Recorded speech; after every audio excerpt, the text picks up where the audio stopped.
my next guest is a former army officer turned psychiatric doctor. She talks to us in this episode about her transition, about becoming a mother, and other challenges she experienced throughout her life. Her name is Dr. Bex Bennett, and you do not want to miss this one. So, welcome to the second episode of the ATTM podcast. I've got with me Bex. Now, I don't want to not do her new role justice, but she's a former army officer, and now she's got a new role within the NHS. Dr. Bennett, actually, to be fair, but there we go. Bex, take it away. Can you tell us a little bit about what you're doing now? Just a brief highlight, and then we'll go all the way back. Sure. So now I'm a forensic psychiatrist. I work within secure hospitals and in the prison service. So basically, I'm a doctor that specialises in mental health, but I help people that are within the criminal justice system that are also mentally unwell. So that's what I do. It's an NHS role. Okay, cool. And you were a former army officer in days gone by. That's right. I was in the REME. Okay, we will come back onto that in a short while. What I always like to do with the listeners, again, second one in, trying to pretend I'm a pro, but what I like to do to start off with, get a bit of context about you and, you know, your journey to get to where you are now. Can you start off, just tell us a little bit about your childhood? Sure. So I grew up in Derbyshire with my mum and dad. My mum and dad divorced when I was about 3 years old. And we didn't have a huge amount of money when I was growing up. It was quite difficult. My dad had quite a lot of problems with gambling. So as anybody that has ever lived with anybody with gambling problems know, that you always end up with no money because you're never particularly successful when you gamble, unfortunately.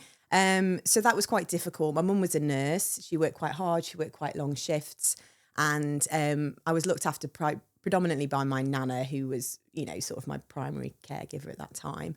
And it was fine. My mum got together with my stepdad when I was about 3 or 4, and they were together until I was about 16. And I had my little brother was with us at home as well. There's about 9 years difference between us and them, and it was difficult. It was difficult for a number of different reasons. You know, there was a lot of alcohol, gambling, and things like that in that relationship as well. So yeah, lots of struggles, but you know, I think it really taught me how to be independent, taught me how to I worked really hard. I worked really hard at school.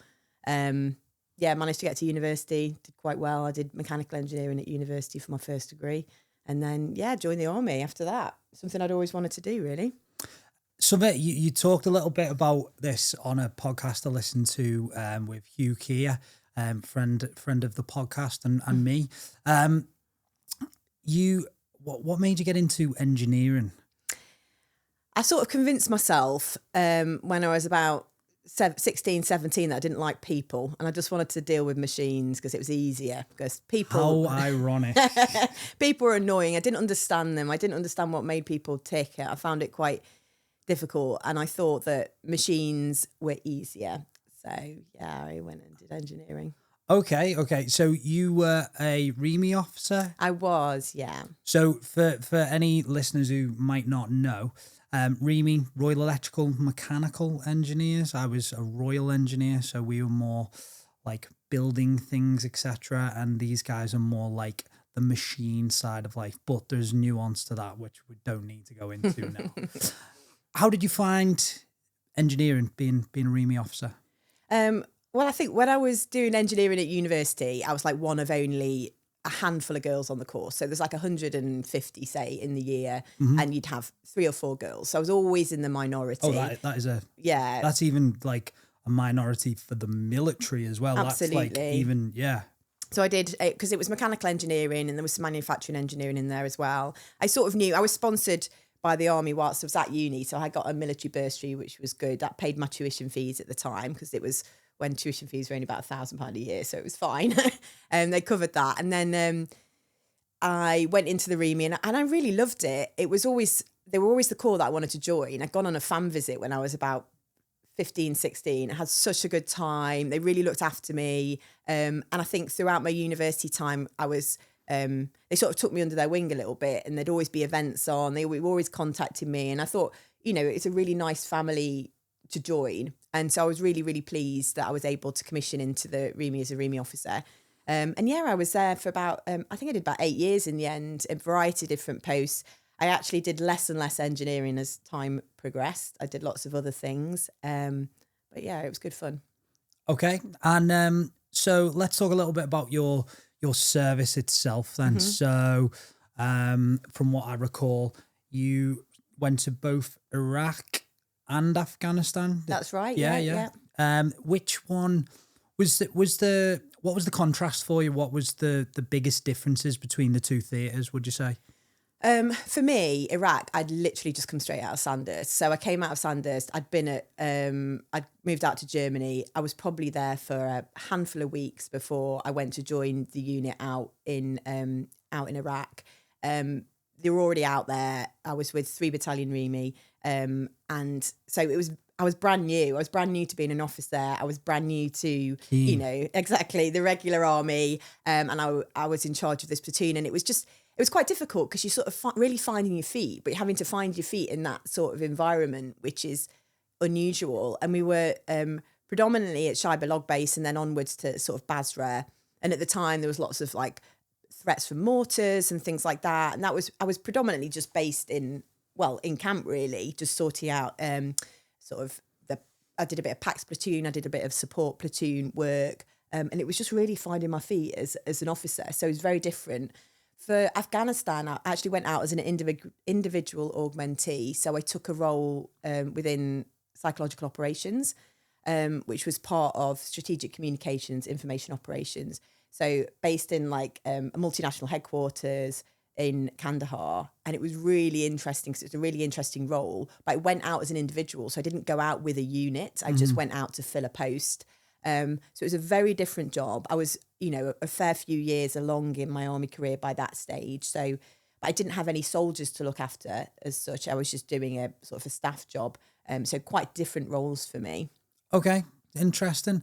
Is that maybe where the second tour where you're in Afghan, is that maybe where you started thinking more about working with humans as opposed to machines? Or maybe. I mean, I really liked, I know this sounds really strange, but I really enjoyed being in Afghanistan in the same way as I really enjoyed being at Sandhurst. So when I was doing my officer training, that sort of structured environment I really thrived in. And I found that in Afghanistan, every day was the same for me doing this staff role.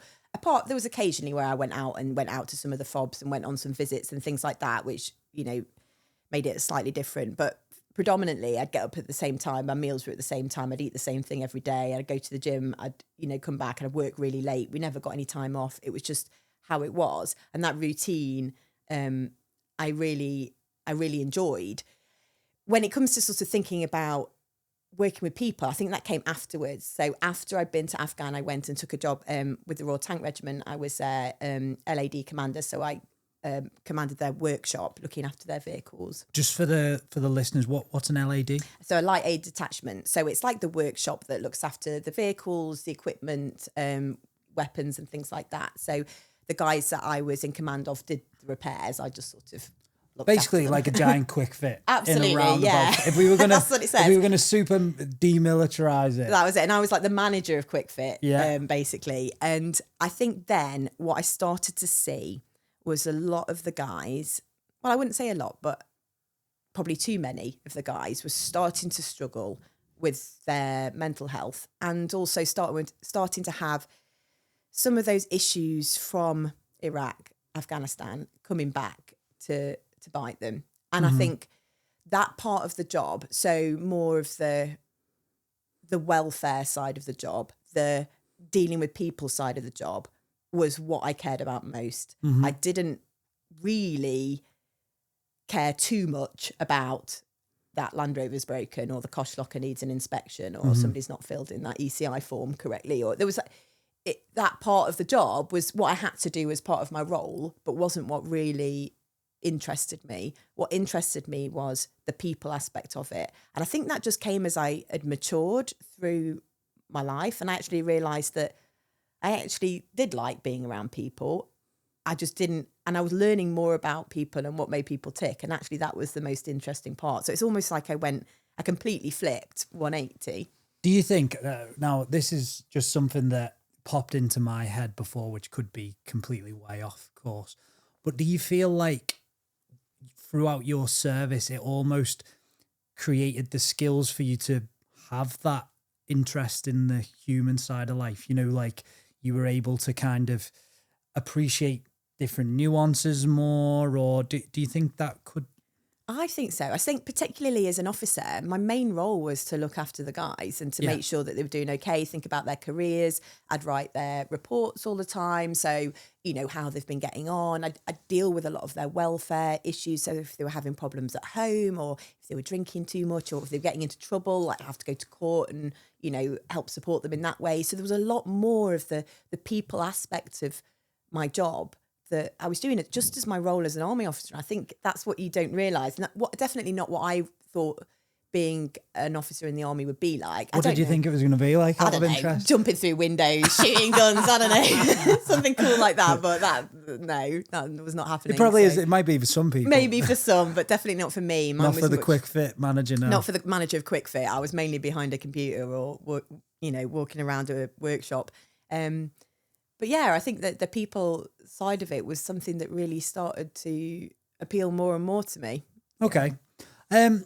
Just again, for a bit of context, maybe for the listeners, obviously I'm not asking for any specific details and whatnot, but when you were saying you were noticing the downstream effects of, you know, Herrick, Telic, Afghanistan, Iraq, what sort of things are we talking about? So I quite often get the guys just come into my office and just say, like, you know, boss, I'm really struggling. I can't sleep. I'm having these nightmares. I'm having flashbacks of seeing X, Y, or Z. Yeah, absolutely. These things that have happened. And, you know, quite a few people were starting to come to me with that sort of stuff. And I just did not know what to do with that, because I think at the time as well, I mean, what sort of time period was that? So I went to Afghan in like sort of 2010 and took over at the RTR after that. So between 2010 and 2012, because I left the military in 2012, quite some time ago now. At the time, I don't think there was a huge amount of mental health support. At least it didn't feel like that. Yeah. Maybe there was. I wasn't particularly aware of it.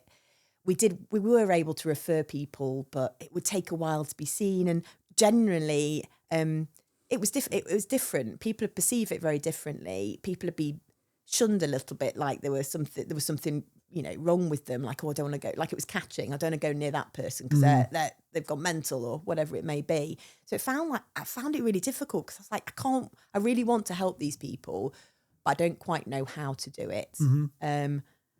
But I just had this thing that, you know, something more needs to be done about this. Yeah, I suppose, you know, on reflection as well, I think society in general probably may not have been like, oh, I can catch this, but, you know, that I imagine that might have been a bit more sort of the attitude in general anyway about mental ill health, etc. too. Okay, so let's look at, in fact, one thing I do want to mention, because I think it's really interesting. Your mum was in the reserves, wasn't she? She was, yeah. Did you say, like, did I hear, or am I just, were you deployed at the same time, or was it close to that? No, we almost did get deployed at the same time, but we didn't. So her unit went out, but she couldn't go out because she had caring responsibilities because my nana wasn't well. Right. There was lots of time. I joined the reserves when I was 17. Yeah. I was 17 and a half. It was the youngest you could join. And I was 17 and a half in one day. So it was like literally, because I was so keen, I can't even tell you. And it seems strange to me now that I'm not in the military, because at the time when I was younger, I was the keenest. I was like, it's all I could think about doing. So as soon as I could join the reserves, I did. My mum was in the unit already, and it was a field hospital reserve unit. And so I was just a combat med tech at the time, private soldier. Really enjoyed it. It was the time the unit were going to go to Kosovo, but I was in the middle of my A-levels, so I couldn't. How inconvenient. My mum was like, no. And I was like, come on, I could take a year out. And she was like, don't be ridiculous. So that got vetoed. And then I actually transferred to the officer training corps when I was at university, and then obviously joined the regulars. So, but yeah, my mum decided to join the reserves after I'd sort of very keenly gone down to the Army Careers Office when I was like sort of 13, keeping an 14. eye on you. She was like, I think she'd always really wanted to do it. So she'd always wanted to when she was younger, but for various reasons. She had me when she was like 23, 24, as people did back then. And I think she never really had the opportunity to do it. And it's something she always really wanted to do. So she just joined after I'd said that I was joining the military. How old was she at that point? I know it's rude to ask a lady's age. Yeah, and all do you that. know what? I can't, how old was I? So I must have been like 16 or something. So she'd have been like late, in her 30s. Like, okay. But because she had qualifications, she was a nurse. There's age limits are slightly different because of the professional qualifications. So I think she was able to join up until, I think you can join quite late now. Can't Yeah, you? it's 40, it's like into 40s, if not longer. Yeah, I think there's it's changed slightly now. Yeah. So here's an interesting one before we move on to post-military life. What was your sort of take on the medicine side of life when you were a CMT, a combat medical technician? Was it just... Oh, I hated it. I really... I was like, get me out of this unit. Why am I here? No, I just didn't... Yeah, I didn't enjoy it at that time. Yeah, so you've kind of like really, I've gone like full circle almost, haven't you, with that? It's so like I could just imagine someone who, you know, maybe would have been in command of you in those days, hearing, oh yeah, she's a doctor now. I mean, I was very keen. I really struggled with the reserves at the time because with it being a medical unit as well, they were predominantly there to man and backfill, field hospitals, and they were extremely good at their professional role, but not so much of the green stuff. Army. And I just wanted to be, I was green. Yeah. Like I want to do everything. Like all my rifle drills were like immaculate, all that sort of stuff. So it wasn't green enough for me. So I found it very frustrating because they were focused very much on their professional roles, and absolutely they should be. And they were very good at that. Yeah. But for me, I wanted to be doing section attacks and, all that sort of stuff. So it was... And that was why you probably thrived in Sandhurst as well. Yeah, then it went downhill from there. So. Do you know what? I think training's an interesting one, isn't it? I can recall thinking back to my basic training. I was keen, so keen. And to be fair, I probably kept it on in some sense throughout, but I was never as keen as I was in basic training. I think after I got to that phase 2, because the attitudes change and whatever, and then you change. Obviously, it's different. Soldiers to officers and whatnot. Okay, so let's talk about post-service life. Did you go straight to medical school after you finished, or did you have a hiatus doing other things? Or so I left the military predominantly because I didn't want to be in the military anymore. I decided that, which is okay. Yeah, it was just the right time for me. I'd finished. I was coming up to the end of my command of the workshop. I knew following that it would be quite a few staff jobs I would have to do before I got into command again, and I didn't really want to go back behind a desk. It wasn't particularly what had appealed to me about the military in the first place. So those sort of jobs that were coming up were putting me off. I'd been to Afghan and Iraq. My husband had been to Afghan 3 times. It was just getting a bit... Every time you go, you feel like, oh, am I going to come back alive? Or am I going to lose a leg? Or is this... And I just felt the more times we went, the more risk we're placing that one of us wouldn't come back. I wanted to have children. I really wanted to get settled. I wanted to have a home and a sort of a community around me. I felt like I needed to put down some roots. And I think the military, and particularly with both of us serving, it was difficult to do that. So I'd made a decision that we were going to leave, and I needed to think about something else I wanted to do. And medicine had always really appealed to me. So one of my best friends was a doctor. She'd done that from school, gone to university to study medicine and onwards. And her stories that she used to tell me, she worked in inner city Birmingham hospitals, and it sounded just so exciting. She was like, oh, this guy came in and there was like blood everywhere. And I was like, wow, this sounds like, it's like the army, like in terms of the intensity of the stuff that's happening and, sort of that thrill. But you get to go home every night to a house. That sounds wonderful. And a bit of time at uni. Uni was great. Last time I did it, when I was 18, I was drinking, I was going out. How hard can it be? I thought to myself, I'll do medicine. Easy, right? I mean, I was just ridiculously naive. So obviously I had to sign off. And for those that don't know, to leave the military, you have to give 12 months notice. Super convenient. Yeah, so you make this plan that you're going to leave, but then you've got a whole year of being stuck in a job that you don't really want to be in anymore, and you're sort of waiting for that sort of transition process to happen. So I'd signed off, but I didn't know whether I'd got a place in med school yet. I was going to do graduate entry medicine, which is super competitive because it takes from much more broad background. You don't necessarily have to have got, the right A levels at the right grades. They tend to take other degrees instead of that. So it's a lot more open to people.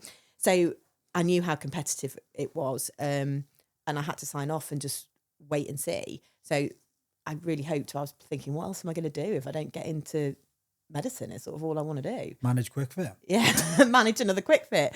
Everyone was like, you've got all these engineering qualifications and, living in like Derbyshire area, like, oh, you can work at Rolls-Royce or JCB or one of these massive engineering firms. And I was like, no, but I don't want to do that. Yeah. I don't like engineering. I want to work with people. Completely opposite. So it's really hard, isn't it? Because a phrase that I remember would get sort of rabbited quite a bit whilst I was in the military was you choose your trade. Yeah. And obviously for you, you'd chosen that degree, but the reality is you don't know anything about it, do you? So you might have watched like a small video clip, or for you, you'd been on a familiarization visit with the REME, and then you're like, yeah, this will be for me. And then you just have complete different experience. And then, at that age, you do have that more, the maturity and whatever to go, this isn't for me. Well, I only chose engineering, to be fair, because I went to the careers office and the guy behind the desk in the Army careers office says, what do you like doing at school? And I said, I like science and I like designing things. And he said, you sound like an engineer. And I was like, I don't even know I don't know what that is, but sounds great. And he goes, so if you wanted to do engineering, here's one for the REME and here's one for the Royal Engineers. And then that's it. I went away with the brochures. I looked through the REME one. It had like big tanks in it and stuff. I thought, well, that looks cool. Fine. So I did my engineering degree in part so I could join the REME. And because I thought, I like science and designing things and I don't like people. So it seems like a good fit for me at the time. But actually, when it comes down to it, I'm not very good. I'm not a very good engineer at all, to be honest. I was awful.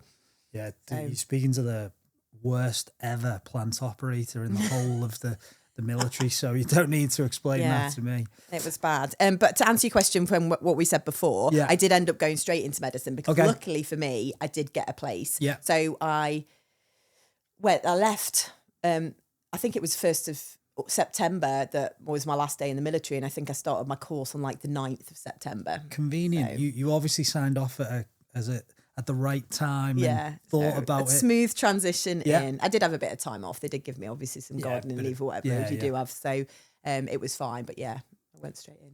So I suppose we've got a couple of little questions there.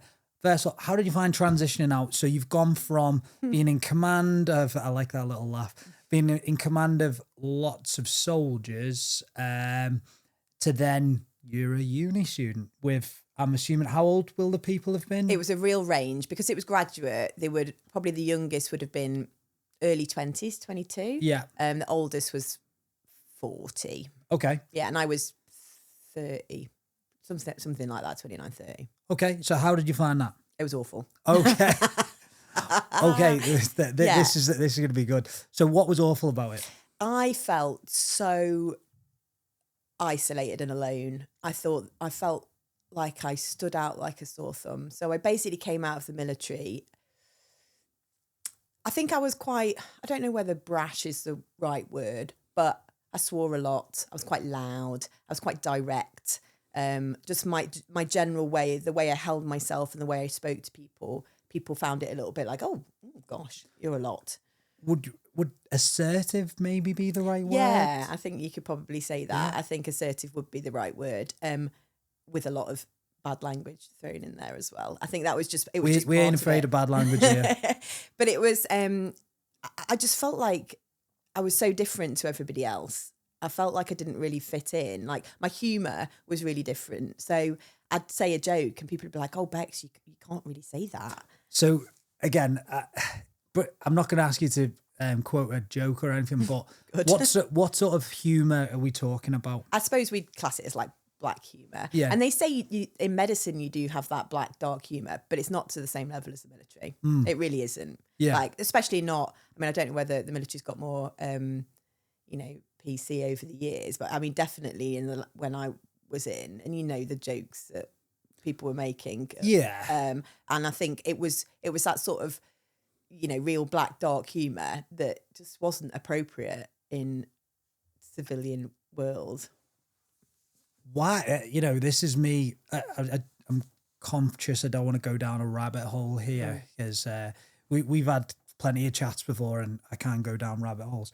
Why do you think, in your professional opinion, soldiers and people that might be into dark humor? Is there a reasoning, or I mean, it's in the same way as that you do in medicine as well. You see some horrible shit, don't you? Yeah. You really do. The traumatic situations, and it's sort of a bonding thing to you're in a team, you're having to do stuff that's horrible, and you have to make light of it, because if you don't, you'd just be crying, wouldn't you? So, and I think that's just part of it. And I think at the time as well, when I was in the military, sort of the lads club, and there's all that sort of, blokish humour as well, and everyone tries to outdo the other with the worst thing that somebody can say. And I really struggled to find an appropriate joke to, when people say, "Oh, tell us a joke," like the jokes that I have stored. I mean, I'm not going to say any of them because it would be too bad.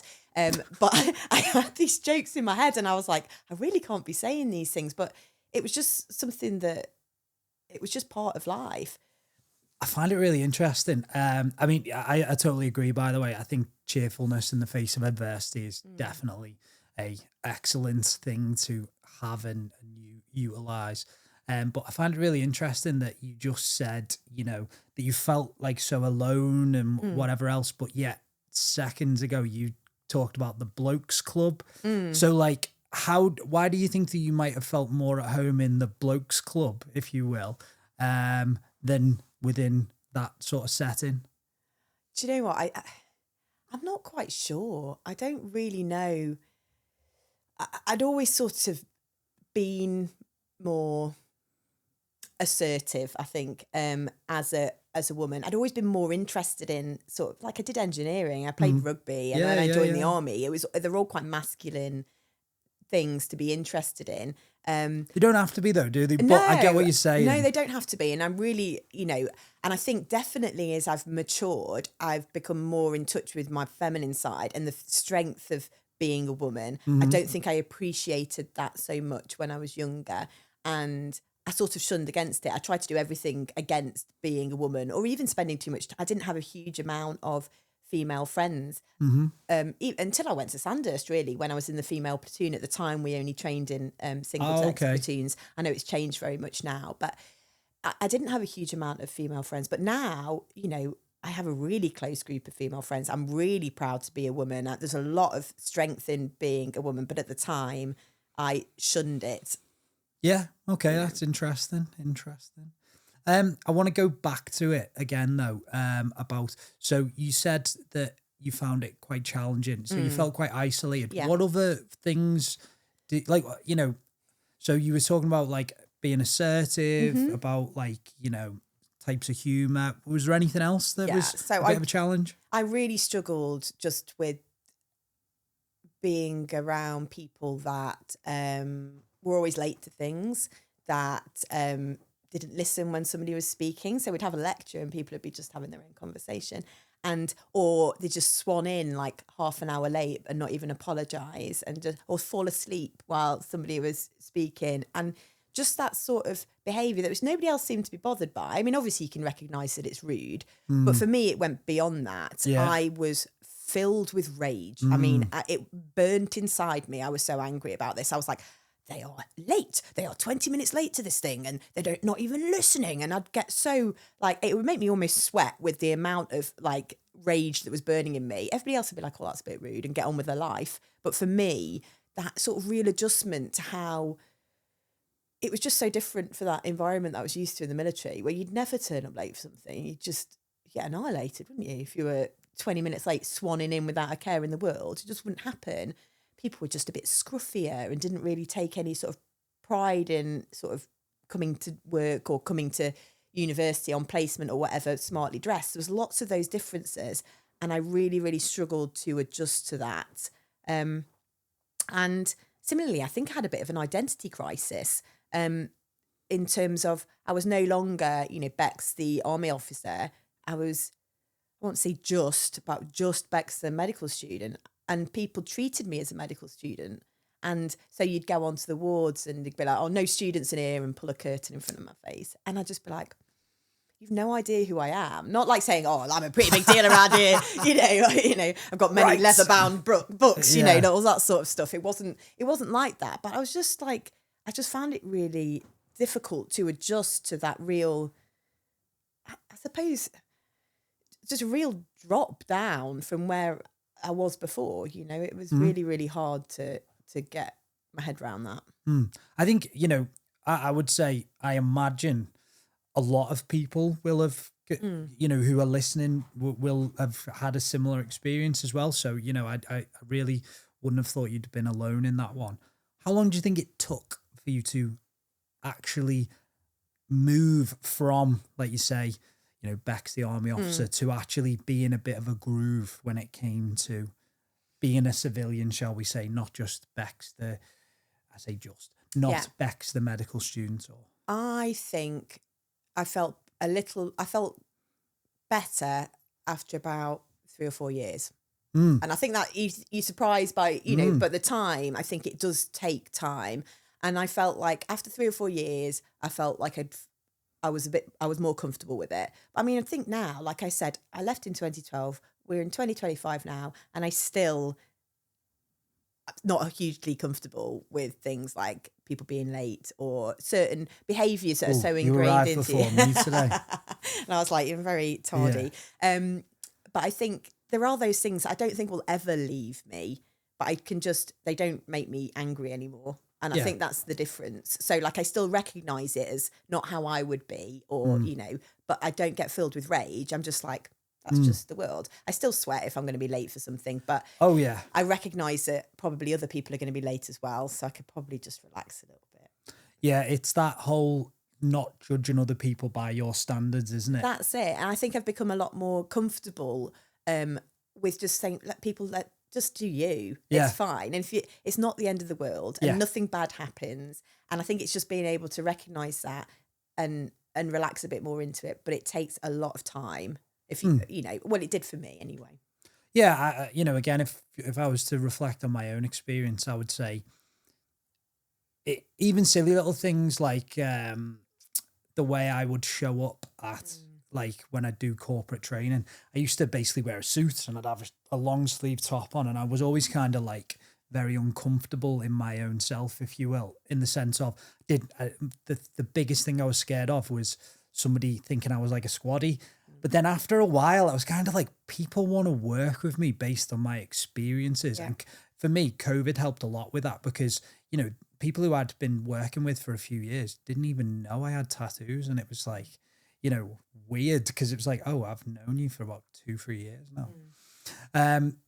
Okay. So, a couple of years, how long did it take to complete your training to then become? I know that's probably a never-ending question to somebody with a doctorate. Oh my gosh, so medical training in the UK is a very prolonged process, and I'm still not a consultant yet. Right. Okay. So this is what, by the way, for the listeners, because we've had a few calls off camera, and like, I said to you the other week, didn't I? How do you actually describe you? And then you started saying it, and I was like, yeah, I'm not going to explain that. Yeah, I think I say to everybody now, I'm a forensic psychiatrist because it's easier than saying, I'm a registrar, I'm on this particular stage of training. It depends who I'm talking to. So if I'm speaking to another medic, I'd be able to say, this is where I am at. But I think generally, so I've done 4 years of med school, slightly reduced because it's a graduate course. I did 2 years of foundation training, which was generalised in sort of so surgery, medicine. I worked in general practice for a little bit of time. And I didn't realise that. Yeah, so you have placements to give you a bit of a general understanding and a good basis that then you can further specialise. So at that stage, then I chose to specialise in psychiatry. So I did 4 years because I worked slightly part-time in general psychiatry. So I did general adult psychiatry, child and adolescent.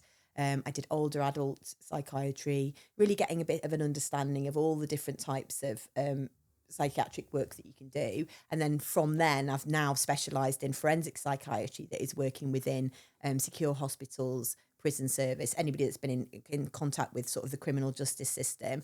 And I'm trudging my way through that training program, which is ongoing. And at the end of it, in about 2 years, I'll be a consultant forensic psychiatrist. Wow. Which is, it is a long road.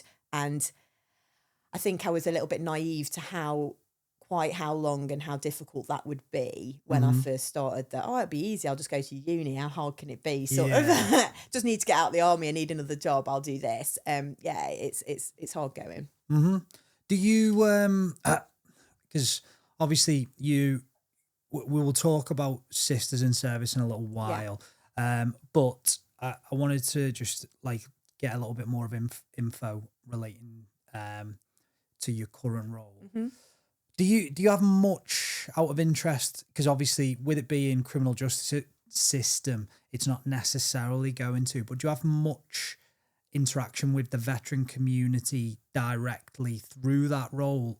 As in, is there any relationship there, or, is it, mainly through the criminal justice, if that makes sense? So a bit of both. So where I work at the moment, we've got a very small proportion of veterans that are actually hospitalised. Because of the nature of the service, it's quite specialised. We've only got, I think it's 2 veterans that are currently within our hospital. However, I do a clinic 1 day a week in a prison, and it's a male Cat B remand prison, and there's a lot of veterans that come through there. We know that there's a lot of veterans that find themselves within the criminal justice system for whatever reason that may be. Difficulties with mental health post-service, homelessness. Some people get into substance misuse, drugs, alcohol, things like that, which can cause issues with crime and things like that later down the line. So I do see, a percentage of veterans within that role. Yeah, I suppose, reflecting on it, and this is an outlandish statement, and I'm not saying by any means that this is a fact or anything like that, but I suppose in days gone by, that was almost where the mental wellbeing services for veterans may have been focused on, has something happened that, has caused you an issue when, you've been arrested or that sort of thing, like that net might not have been there, I suppose. Okay. One question, I don't want to not cover this, because like we just talked about your transition from out of the military. Can you talk to us about the most difficult time that you've had mentally? Mm-hmm. So I think for me, it was actually during that position, part of transition. It was after the birth of my first child. And I found that particular time. So I'd been out, let's see, 2.5 years by that stage. I found that shift of identity for me, again, not only was it not, from the military to being a medical student to then being a mother. I really struggled with that. I had a real identity crisis, and I found it very difficult, because all of those things that I've already mentioned about my transition that I found difficult, that isolation, the feeling like I was sort of alone, I didn't fit in, the issues with my identity were absolutely exacerbated during that period of maternity leave. I didn't have very many friends that were my own age that were planning on having children. I was just in the middle of a university course, so anybody that I knew locally wasn't in that stage of life. So I didn't have any mum friends. And anybody that I did know, my old friends from school that were still local that I could see, I really just felt like, what am I now? I'm a mum, but I felt so far removed from Bex the Army officer in Afghanistan, going out to the FOBs, being in a Black Hawk, doing all this stuff. I felt so far removed from that. And I really struggled with my mental health during that time. Yeah, you know what? Now, like, especially now, I've never even thought of anything like that, where it's that transition, not only from soldier, but being, particularly to the mother, motherly figure, that type of thing. Can you tell us a little bit? When you say you struggled, like, again, we've already covered that this is not intended to make you feel uncomfortable, but can you kind of give us an idea of what it was a bit like then for you when you were in that difficult position? I think I probably had depression. I'm pretty sure I did, but I didn't want to admit that I did. So I didn't seek any help whatsoever. It's so curious though, isn't it? Given that you were in that, you know, that sort of like. I have to say it was before I did psychiatry. Oh yeah, true. I was still at university. Yeah. I was still very much in the early stages, and I was very much still in the military mindset of just keep going, get your head down, get on with it, grizz it out, don't ask for help. You know, don't want people to think that I can't cope with this sort of thing. And a lot of my friends were concerned, and they were like, you know, are you sure you're okay? And I was like, I'm fine, you know, through the gritted teeth sort of thing. But I really don't, looking back now, I wasn't fine at all. So were you like, you know, again, was it like a case of you were isolating yourself, or, you know, like how was that coming across? Yeah, so there was a lot of isolation. So I didn't tend to go out very much. Anytime I did go out, I didn't really want to speak to people. I found like I didn't really want to be talking about how many nappies I'd had to change, or, you know, whether my child was laughing, or I didn't really want to have those conversations. So I just didn't have them. For some people, they love that as well, I'm sure. Absolutely. You know? And that's the thing. I saw everybody else really enjoying that conversation. And I felt like, I don't want to talk about this. Like, I want to talk about things that, you know, I found more interesting, and I found that even more isolating. So I was just like, I really don't fit with these people. So the mum groups. Yeah. So I just didn't go to them anymore. So I just used to stay in the house. And I just felt really low. I really lost myself. I lost my sense of identity. I dressed like really, I don't know. I just didn't really take care of myself. I looked awful. I was sad. I cried a lot. It was a really difficult time. Yeah. You know what? It's something that I suppose many mothers in particular, especially, like, I'd never even considered that identity crisis side of life, but it's probably a lot more common than we'd think as well. Okay, thanks for sharing that with us. Let's come back, you know, more towards where we are now, if you will. How recently is it that Sisters in Service? We set it up last year. I think it was May 2024, around that time, June 2024. Yeah. Okay, let's tell the listeners all about it. So Sisters in Service is a supportive network for female veterans that now work in healthcare or are applying to work in healthcare. So that might be either going through a university course or in the process of applying for a job in the NHS. And we basically offer that support and connection. I think in part that's something that I would have really wanted. I was going to get to this as though, why was it set up as well? So for me, like I've said, I felt very alone when I was on the course. And also I got very little support in the application process, how to do my interviews or anything like that, because it was quite an unusual thing. Although there's actually quite a large amount of people that leave the military and go to the NHS and go on to study medicine, nursing, midwifery, physiotherapy, all of those courses. So I felt like there could be more support around that. And that's about having somebody else to talk to, maybe having a mentor that's already made that transition already that can offer advice, particularly if they're in the same geographical area or are doing the same course or doing the same job as you. You know, that would be really useful. And basically advocate for female veteran issues, things that are specific for female veterans, because we know that female veterans are largely under-researched and underrepresented, particularly in veterans groups in the communities. There's a lot of your British Legions and things like that a lot of female veterans might not feel comfortable going to. Actually being called a veteran, a lot of women don't identify with that term. They may not even put their hand up and say that they've been in the military. So it's sort of thing about advocating and say women veterans may need different support, may need additional support. We've mentioned, about my identity crisis that I had, the mothering thing, Well, I was just, like that. It brought me back to what we were just talking about. And I was thinking, how were you dealing with the fact that you were on maternity leave while you were still training? Like, how did that actually happen, out of interest? How did that work? I took a year out of my university. You they just said I could have 3 weeks off or a year off. So, and I said, I don't think I'm going to manage for 3 weeks, so I'll just take a year out. So I basically stopped the course at one stage and joined back in with the year beneath me a year later. Yeah. And again, it's probably interesting because did you have any contact with the university while that was going on, while you were on your maternity leave? I don't think I did, I don't think. Maybe towards when I was planning on coming back, I think Yeah, I reached yeah. out and said, I'm coming back soon, don't forget about me, sort of thing. Because again, even then, that's another like touch point that you're lacking, isn't it? I suppose, which is quite profound. Interesting. Okay, so we'll go back. What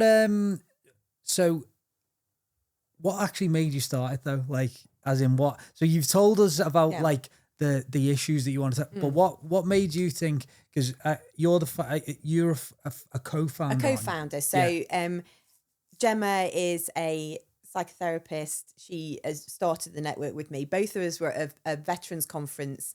Was it last year or the year before? And we sat there and we thought, and they were doing some research. There was some research that had been started on female veterans. And we started having this chat and said, we need to do a bit of something for female veterans. And we started having this idea about setting something up. And I just said to her, I think it was like an off-the-cuff comment about, I wish I'd have had something to help me with my transition because I really struggled.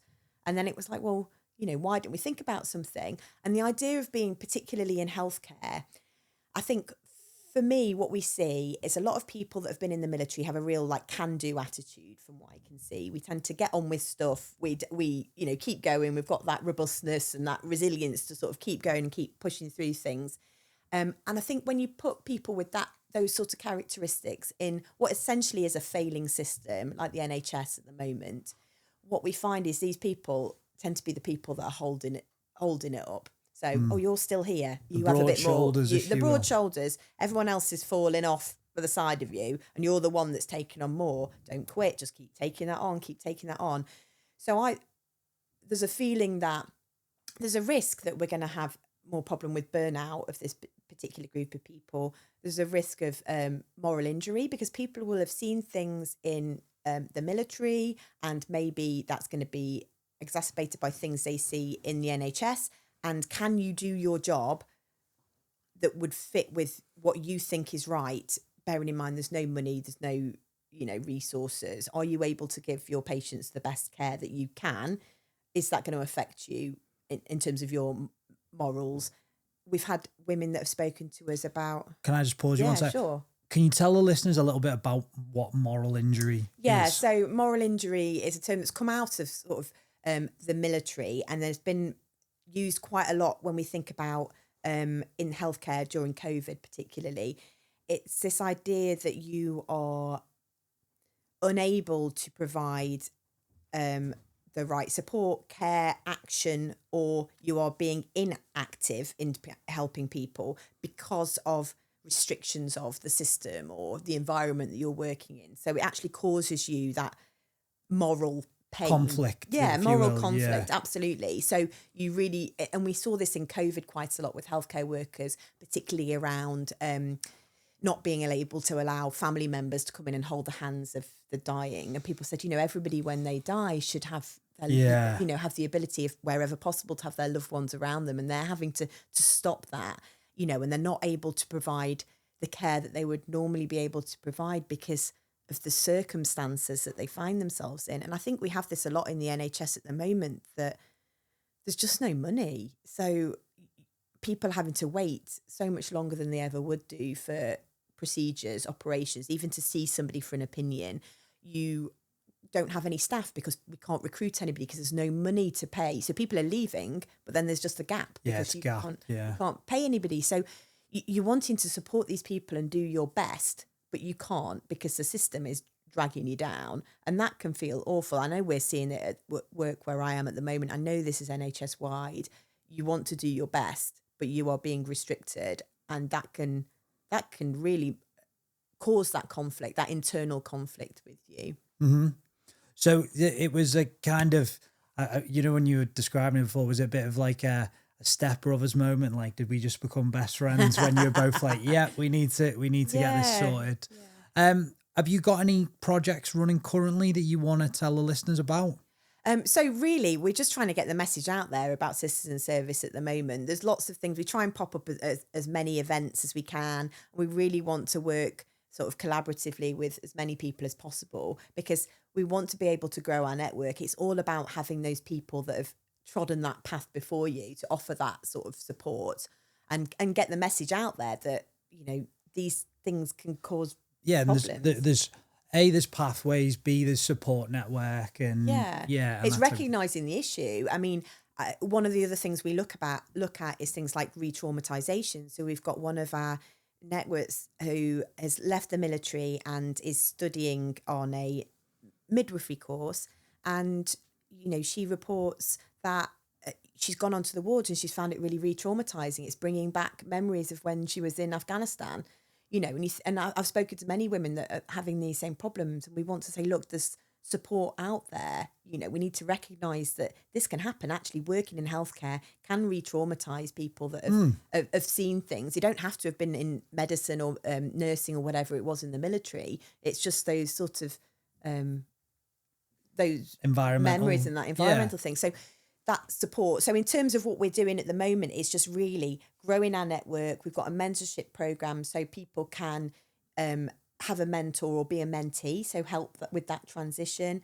Really supporting people that are on university courses. So it's really the next 12 months sort of growing that, doing a bit of fundraising, hopefully do some more face-to-face events. That's what we're planning, really. Fantastic. Okay, really interesting. What I want to do is I want to focus a little bit more, but like back to you now, is like, so what sort of things do you do now as like your self-care, your well-being factors that kind of keep your cup full? Yeah, I am probably one of the worst people to ask that to. I'm sort of like do as I say, not as I do sort of person. I'm really difficult. That's a little bit of a suboptimal. Yeah, it is very suboptimal, but I'm getting better. Okay. So I've been having therapy for quite some time. I think for me, having psychotherapy has really helped me as a psychiatrist. It helps me talk about, offload some of the things that I have to see and deal with on a daily basis. And I found it just really, really useful and really beneficial, which has helped me talk about some things from the past. And I think it can be, depending on the person and depending on the type of therapy you choose, can be really useful for people. So that's something that I've got sort of running in the background. I've always done a lot of physical activity. I think just being in the military is helpful with that. I've always done some sort of sport. At the moment, I'm training for the London Marathon. I don't know whether that is beneficial for my mental health or not, because it is quite difficult getting out in the dark, going for, I don't know, a 5-6 miler or whatever it may be. But I always feel better when I've done it. I always feel better. And I think it's that real sort of, it's head clearing. Do you know what I find is really interesting? So I'm a big advocate for getting it onto doing activities that you can kind of get lost in. So, you know, I do BJJ, Brazilian Jiu-Jitsu, basically get beaten up and strangled, which is always funny. It's always funny. I always make sure I describe it in that way usually first. But I can't think about anything else, right? But with running, I find it's the opposite. My mind is almost, you know, flitting all over the place. But it has a similar effect, but it's kind of the opposite, if that makes any sense. Yeah. You know, like whereas when I'm doing jits, I'm not thinking about anything, I'm just engaged in the activity. But with running, I'm like floating all over the show. I think you're right, but I think that helps you sort of process stuff. Yeah. So I do CrossFit as well, and very much in CrossFit, when I'm sort of counting my reps, like, you know, it's just very much that repetitive 1, 2, 3, you know, whatever it is. With running, it gives me that space where I'm not just mindlessly scrolling on my phone or whatever it may be. I'm doing nothing. I'm running, but I can just think about, oh, what was that happened today? Or, oh, I need to do that thing. And it just helps you process those thoughts. And I always feel so much calmer when I come back in. So I think exercise, I think it'll always be a big part of my life. And I always find that if I ever get injured or ever can't do anything, my mental health does take a dip. So I know how important it is for me to sort of keep those things going. Out of interest, do you, if like with this training, are you running with music, without music? Like, are you listening to podcasts? Are you listening to books? Or? A bit of a mixture. I listen to some podcasts and I listen to music. Yeah. Sometimes I run without anything, depending how I'm feeling. But yeah, generally listen to a bit of music. Okay, interesting. I want to go back slightly because you mentioned therapy.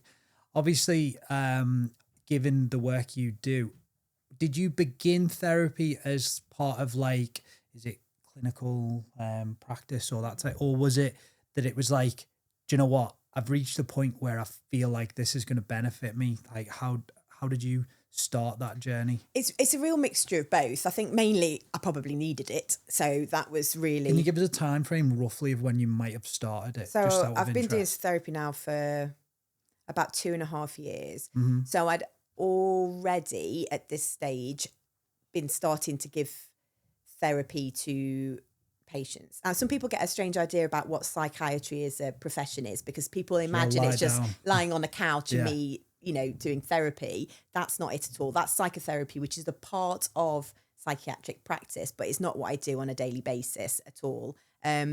I work in a hospital. I deal with medications. I deal with people's physical health as well as their mental health, but mainly, managing that in a variety of different ways. I don't do therapy with my patients anymore at all. Okay, There's that's other people. interesting. We have psychologists and things like that would do that.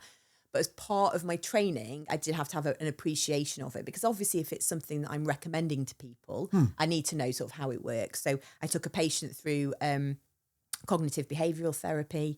So I did 12 weeks with one individual on that. And I did 25, 26 weeks of a patient doing psychodynamic psychotherapy, which is a slightly different type of therapy where you look at somebody's childhood and think about how that could have been having an impact on how they are now. So basically looking at their life and coming back through it. So I'd already started to do these therapies with patients, and I thought, crikey, I probably should do a little bit of this for myself, because I'm here, like, you don't give advice in therapy. It's more of like you listen. Have you thought about Yeah. You sort of act a bit like a mirror. So you allow the patient to sort of come up with their own ideas about how they can help themselves.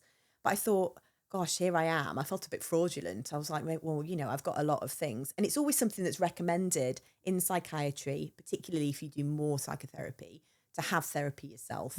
Because I think it can help you not only understand the processes that you have to go through, but also means that you are more grounded and settled to be able to provide that support to people. And we deal with such, difficult situations, really emotionally draining, particularly in the areas that I work in at the moment, really, really hard going stuff. So it helps me. So I'd started to do a little bit of therapy, and then I recognised that I needed to do some myself, and then started. And then I've just not stopped.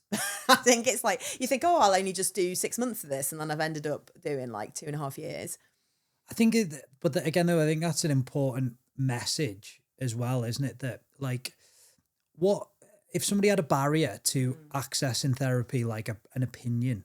What would you have a message for them about that, or something, a reflection even? Yeah, I think it's important to give these things a go. And just because you've had a go with one therapist doing one particular type of therapy, I would always encourage to try another therapist or another type of therapy. You mean as in, sorry to cut you off, you'd encourage them to try a different one, even if the current one's working, or are you talking? No, well, no, if it's not working for them. Yeah, if of they've had a couple of sessions. I just wanted clarity on that. So if you've had a couple of sessions, you're like, this is all crap, I'm not interested.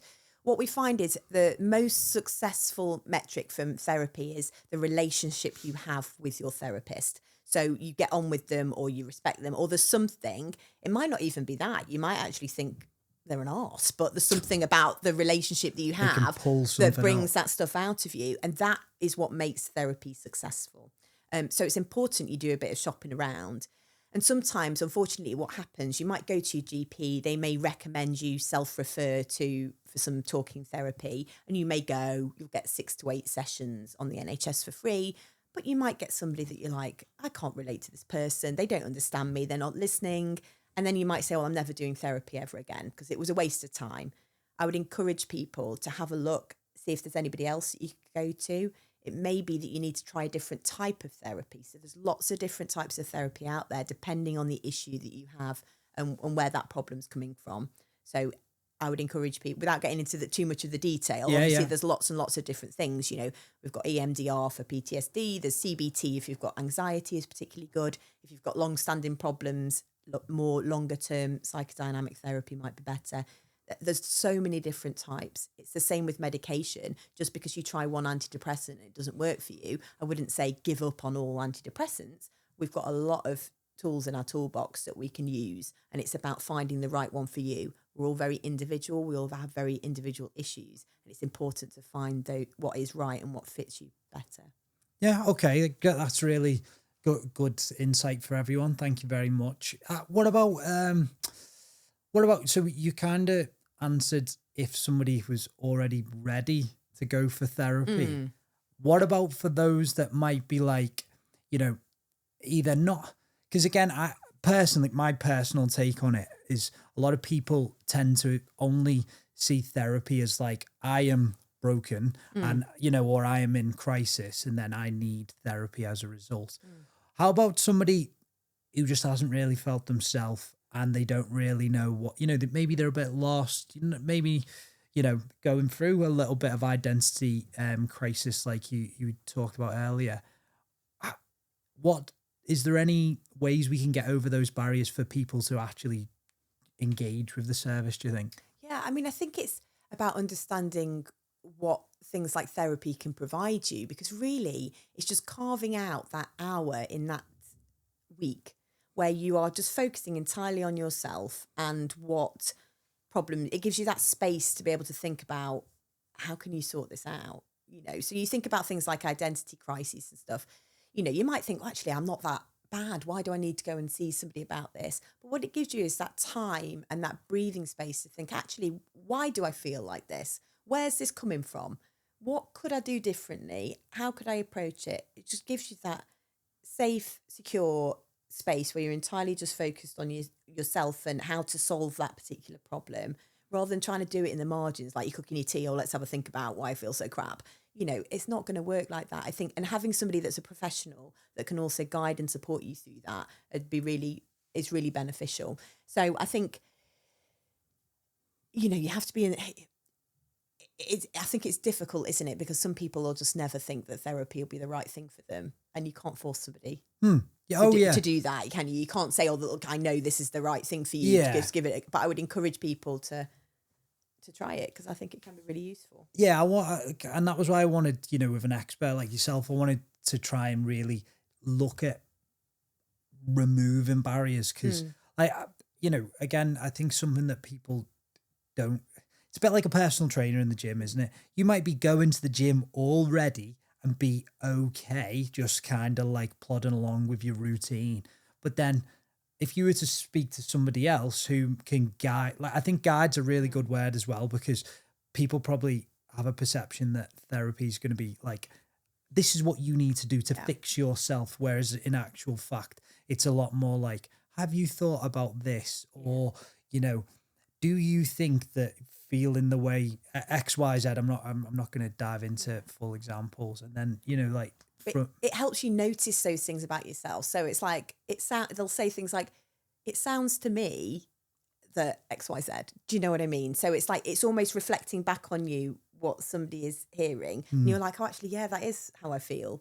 But it's not about, you need to do this. And I think that's what can be really frustrating for people, because what some people want is just that, I want you to tell me now what I need to do to feel better. So, and if you give me a list of things, I'll go away and do them, and then everything will be great. But that's not how it works.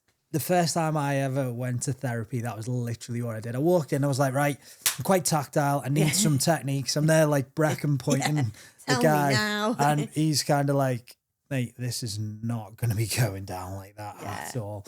And I was just kind of like, oh, that's interesting. And to be fair, interestingly, my therapist was also a veteran, which I did not know until I walked through the door, which was kind of funny too. Did he tell you? Did he tell me? Did he tell you that he was a veteran? Yeah, shortly after after I'd, begun my life story, if you will, he did say eventually, yeah. It's interesting because when I did my psychotherapy case as part of my training, the person that I had as my patient was ex-military. But when I was speaking in supervision about how to manage this, we decided not to tell him. Oh, okay. Because it would have affected sort of the dynamic. I'm just interested in different. I don't think there's a right or wrong way. I'm just wondering whether that affected how you spoke to him, or did it feel it improved or hindered your relationship with him? This is where Bex is turning this. Oh, on sorry, to I me. just I have a habit. It's okay. It's okay. It's okay. No, I think it could have been both. In all honesty, it could have been either or, because I think there was times where I knew he understood, or I had a good understanding that he had a good understanding, more than likely, of what I was kind of thinking and feeling and talking about.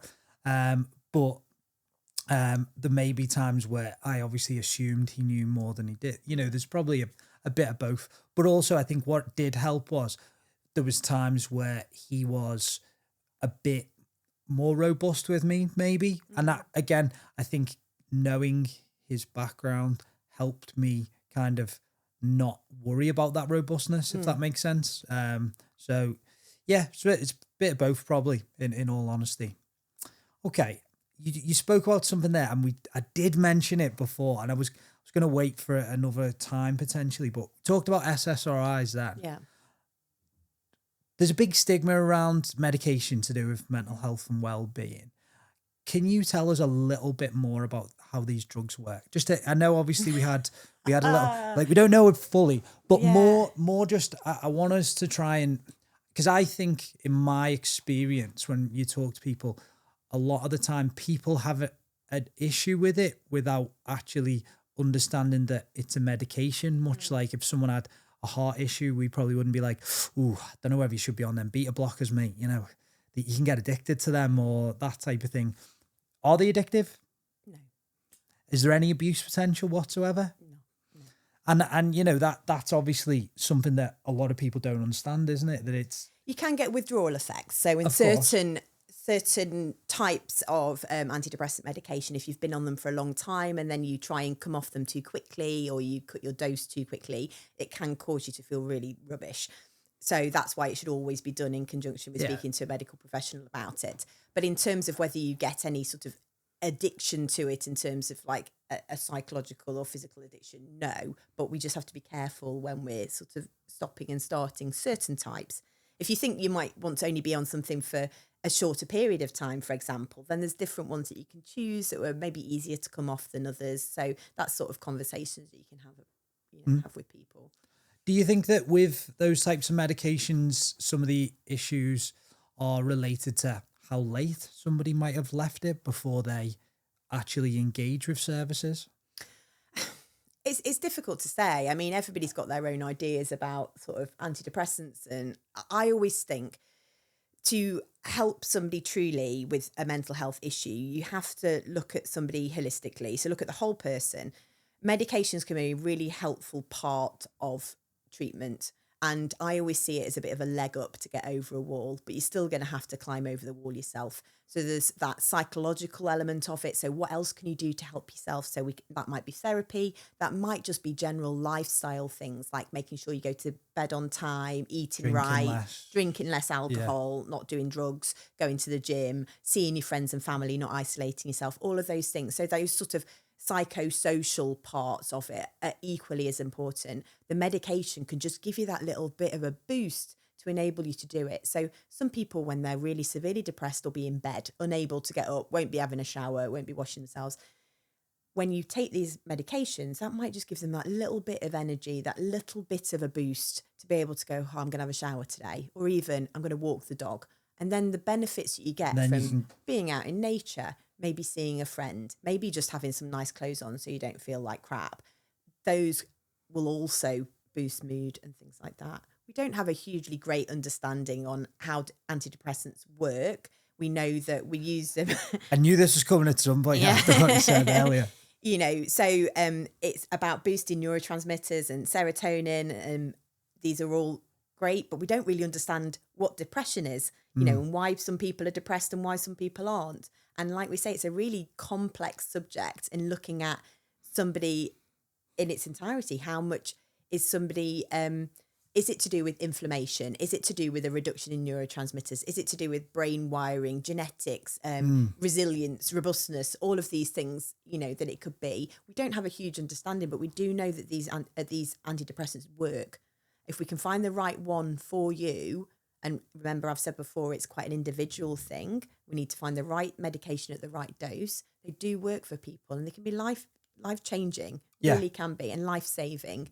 And I don't think people should be scared of them. If you find the right person to be able to have these conversations with, who will listen to you and prescribe appropriately, then it can really make a good difference.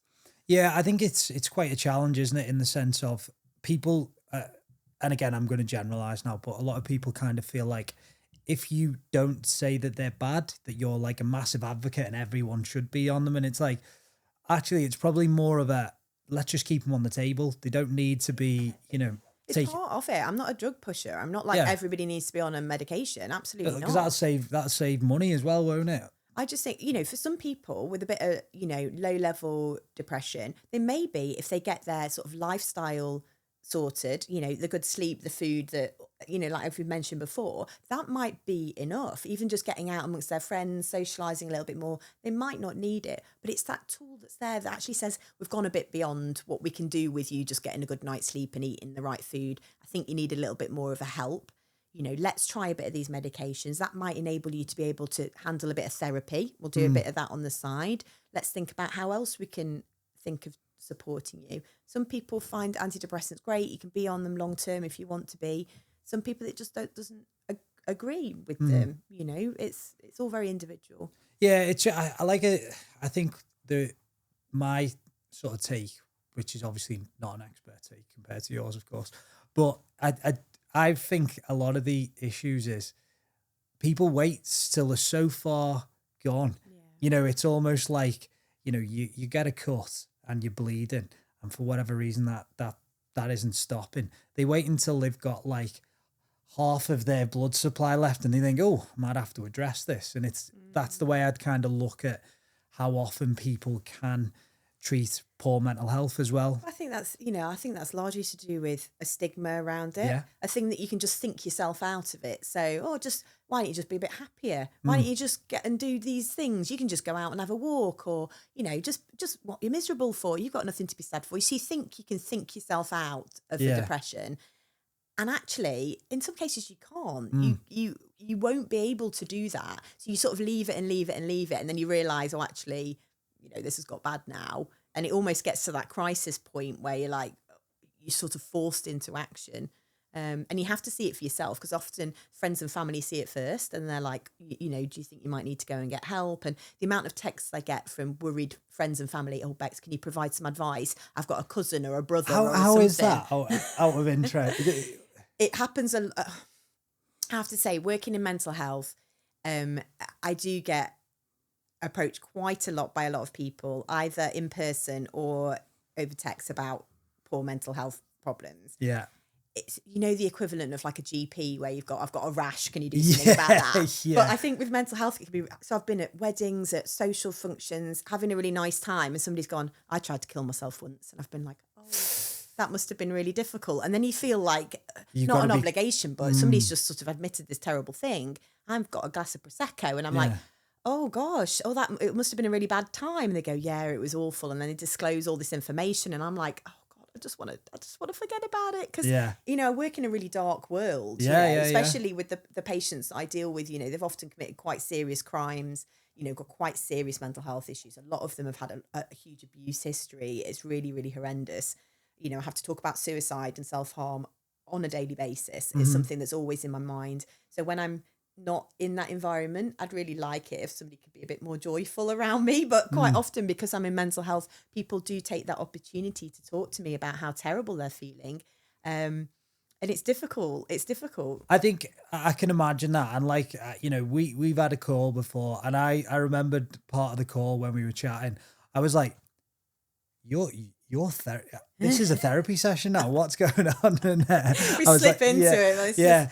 And that's why I was, before when you started flipping that back, I was like, not this time, not this You time. got me. Not that there's anything wrong with that, by the way, but it's more, like I say, I'd want to be aware that, that's not the world you want to operate in. Okay. Well, I feel like for this episode, we've capped it off quite nicely. Thank you so much for sharing what you've shared so far. The one thing, and I feel like this might be a good point to spend a little bit more time on as well. The one thing I like to discuss or bring up is, I'm sure actually it'd be, really interesting to understand that as well. But I'm sure there will have been plenty of people that will have been able to connect with what you were saying there about your transition and about your most challenging time in your life. Do you have any messages or thoughts that you might want to share that might help somebody who that's connected with?